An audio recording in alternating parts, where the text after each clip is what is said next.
চান তাহলে শিক্ষকতা পেশায় মনোযোগী হতে হবে। কি হতে হবে এ ভাই, কি হতে হবে? আপনি মনোযোগী কি না এটা কিভাবে বুঝবেন? আমি বলি, দেখেন মনোযোগী কি না, ক্লাসের সাথে সাথেই যদি আপনি মোবাইলটা ধরেন, আপনি লিখে রাখেন ভাই, যতই যোগ্যতা থাকুক যাই থাকুক আপনি জীবন আগাইতে পারবেন না, তাহলে আপনি মনোযোগী না। ক্লাসের মাঝখানে যদি মোবাইলের নোটিফিকেশনের কথা মনে পড়ে, আপনি মনোযোগী না। বর্তমান যুগে সবচেয়ে বড় সম্পদ কি জানেন? বর্তমান যুগে একজন মানুষের, হুজুর আপনার শিক্ষক নেই না পরিচালক? শিক্ষক। বর্তমান যুগে সবচেয়ে বড় সম্পদ কি বলেন আপনার দৃষ্টিতে? টাকা পয়সা, লেনদেন, লেখাপড়া, বউ বাচ্চা, বড় সম্পদ কি? আমানতদারিতা। হুজুর আপনি কি শিক্ষক নেই? কোন তো বর্তমান যুগের সবচেয়ে বড় সম্পদ কি? হ্যাঁ হ্যাঁ, জ্ঞান অর্জন। ভাই এক একজন হয়তো এক একটা বলবেন, উনি বলছে আমানতদারিতা, উনি বলছে জ্ঞান অর্জন। একটা লোক আমানতদার কিন্তু সে তার কাজে মনোযোগী না, আমানতদারিতাটা মনোযোগ দিয়া করে না, এই লোকটা জীবনে পিছিয়ে যাবে। বর্তমান যুগের সবচাইতে, এই 21 শতকের সবচাইতে বড় সম্পদ হলো মনোযোগ। বড় সম্পদ কি দেখেন? ফেসবুকের মার্ক জুকারবার্গ আপনার মনোযোগ চায়, ইউটিউব আপনার মনোযোগ চায়, বউ আপনার মনোযোগ চায়, মুহতামেম আপনার মনোযোগ চায়।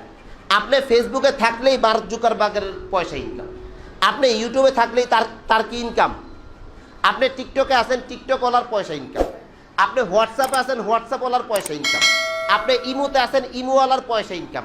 সবাই চায় আপনার মনোযোগ, সবাই কি চায়? এখন সিদ্ধান্ত আপনার, আপনি আপনার মনোযোগ কোথায় দিবেন। শিক্ষকতা পেশায় আপনি মনোযোগী কিনা এটা নির্ণয় করার প্রথম মেয়ার হলো ক্লাস শেষ করেই আপনি মোবাইলটা নিয়ে বসেন কিনা। মাঝে মাঝেই মোবাইলের নোটিফিকেশন আপনার চেক করতে মনে চায় কিনা। ভাইও একবারে সত্যি কথা, মোবাইল এমন এক জিনিস, এটা যত আল্লাহওয়ালারে দেন, 10 মিনিটের লেগা ঢুকবো 2 ঘন্টা শেষ হয়ে যাবে।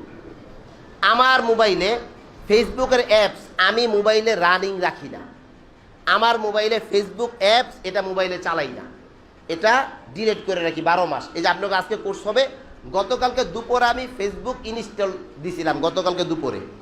কেন? আমারও মনোযোগ নষ্ট হয়ে যায়।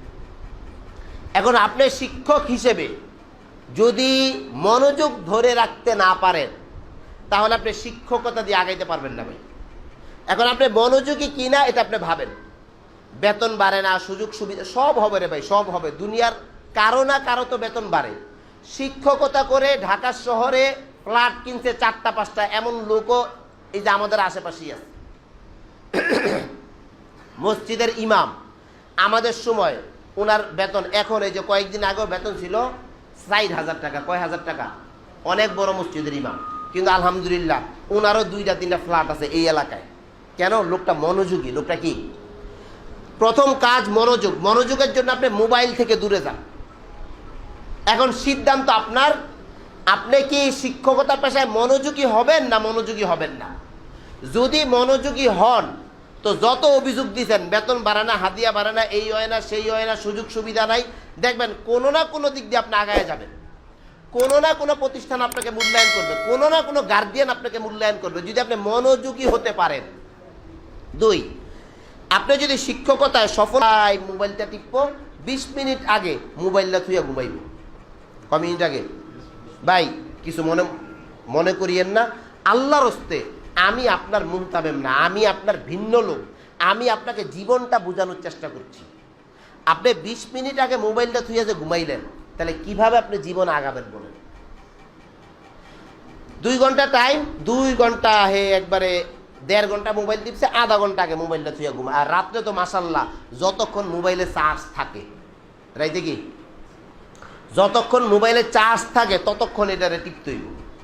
অনেকে আলহামদুলিল্লাহ আবার এই যে শোনের লগে চার্জার মার্জার ফিটিং করে নিয়েছে, এটা লক দিয়ে আছে, চার্জার মার্জার যা লক দিয়ে। ভাই মোবাইল আপনি চালান, নিষেধ না। এই যুগে মোবাইল না চালে আপনি থাকতে পারবেন না, কিন্তু বুঝতে হবে মোবাইল চালিয়ে পিছিয়ে যাচ্ছেন কিনা। মানুষ আসক্তিতে পড়লে পিছায় যায়, মনে রাখবেন। এটা হোক মোবাইল আসক্তি, ড্রাগ আসক্তি বা কোনো রিলেশন আসক্তি। কারো যদি হারাম রিলেশন থাকে আপনি পিছিয়ে যাবেন।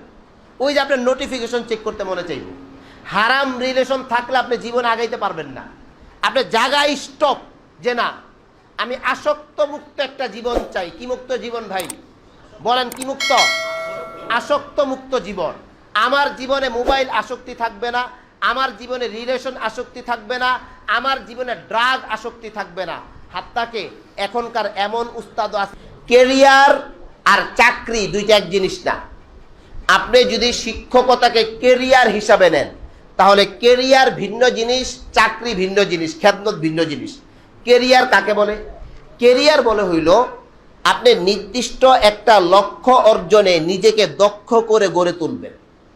একটা লক্ষ্য ঠিক করেন যে আমার একটা লক্ষ্য থাকবে, আমি বাচ্চাদেরকে আত্মবিশ্বাসী করে গড়ে তুলব। ভাই প্রত্যেক মা বাবা, প্রত্যেক মুহতামেম, প্রত্যেক গার্ডিয়ান, প্রত্যেক অভিভাবক পেরেশান বাচ্চা কাচ্চা নিয়ে। বর্তমান সময়ে যদি বাচ্চাকে আপনি আত্মবিশ্বাসী করতে পারেন, আপনাকে মানুষ লাখ টাকা দিয়ে কিনে নিবে। এটা একবারে লিখে রাখেন, লক্ষ টাকা দিয়ে আপনাকে কিনবে যদি তার বাচ্চাকে আপনি ভালো কিছু করতে পারেন। তার বাচ্চার ইমপ্রুভমেন্টটা এখন বলতে পারেন যে ভাই আমি এত কাজ করব, আমার কাজে তো মূল্যায়ন মুতায়াসাব দিব না। না, মুতায়াসাব দেওয়ার দরকার নেই। আপনি কাজ করলে গ্রাম ছড়ায় যাবে। গ্রাম কেউ আটকায় রাখতে পারে না, মনে রাখবেন। গ্রাম কেউ কি করতে পারে না হুজুর? গ্রাম আটকায় রাখ, সব আটকায় রাখা যায় ভাই।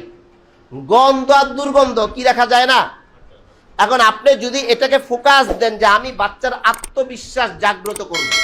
আচ্ছা, শিক্ষকতা যারা আমরা করছি, সত্যি করে বলি যে শিক্ষকতার জন্য আপনি জীবনে কয়টা বই পড়ছেন? শিক্ষকতা করার জন্য যে আমি শিক্ষকতা একটা পেশায় যাইতেছি, আচ্ছা দেখি শিক্ষকতার জন্য আমি একটু লেখাপড়া করি। কে আছেন নিচে? আমাদের ম্যাডামরা আছেন 6 তলায়। ভাই লেখাপড়া মোটামুটি টুকটাক সব জায়গায় হয়, যেটা হয় না সেটা হলো একমত হয় না। কি হয় না? একটা প্রতিষ্ঠান, আপনি যদি আপনার প্রতিষ্ঠানের সাথে একমত হন, আপনার প্রতিষ্ঠান যদি ভুল কোনো সিদ্ধান্ত নেয়, আপনার প্রতিষ্ঠান আগায় যাবে। আর আপনি যদি প্রতিষ্ঠানের সাথে একমত না হন, আপনার প্রতিষ্ঠান যদি লৌহে মাহফুজ থেকে কোনো ফয়সালা আনে, তাহলেও প্রতিষ্ঠান আগাবে না। আর প্রতিষ্ঠান আগাইলেই আপনি আমি আগায় যাব। আমরা অনেক সময় মনে করি যে প্রতিষ্ঠানে একটা ছাত্র বাড়লে বা প্রতিষ্ঠানের একটু অর্থনৈতিক ফায়দা হইলে আমার ফায়দা কিনা, আপনার ফায়দা আছে। একটা খেজুর খাইলে বোঝা যায় নি যে শরীরে পুষ্টি হয়েছে, বোঝা যায় হুজুর? কিন্তু হয় কিনা? প্রতিষ্ঠানে যদি একটা ছাত্র আসে, ফায়দাটা আপনার পর্যন্ত পৌঁছবে। প্রতিষ্ঠানে যদি ছাত্র কমে যায়, এই ক্ষতি আপনার পর্যন্ত পৌঁছবে। এই অনুভূতি যেই শিক্ষকের থাকবে, যেই প্রতিষ্ঠানের শিক্ষকদের থাকবে, ওই প্রতিষ্ঠান আগায় যাবে। আর ওই প্রতিষ্ঠানের শিক্ষকদের বেতন বাড়বে, হাদিয়া বাড়বে, সুযোগ সুবিধা বাড়বে। এখন বুঝবার বিষয়, আপনি যে কোনো একটা টপিক নিয়ে, কেরিয়ার নিয়ে কাজ করেন কিনা। অর্থাৎ যে কোনো একটা নির্দিষ্ট লক্ষ্য, যে আমি দিন দিন দক্ষ হচ্ছি এই লক্ষ্যটা অর্জন করার জন্য।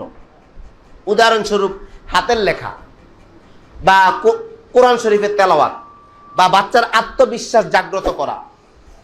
আচ্ছা বলেন, আমরা যারা আছি শিক্ষকতার পেশায়, শিক্ষকতার উপরে কে কয়টা বই পড়ছি বলেন তো? যে শিক্ষকতার উপরে এ টু জেড দাগায় দাগায়, লাইন টু লাইন জানার নিয়তে না ভাই। বই এখন একটা শৌখিন প্রোডাক্ট। কি প্রোডাক্ট? কি কইলাম? মানে মানুষ আছে না, বই একটা কিনাই না, এটা থুইয়া দিছে, এটা খুললেও দেখে না, পড়লেও দেখে না, এই 1 পৃষ্ঠা 2 পৃষ্ঠা পড়া না। আপনি দাগায়া দাগায়া পড়ছেন, আর প্রত্যেকটা পড়া জীবনে কাজে লাগাইছেন।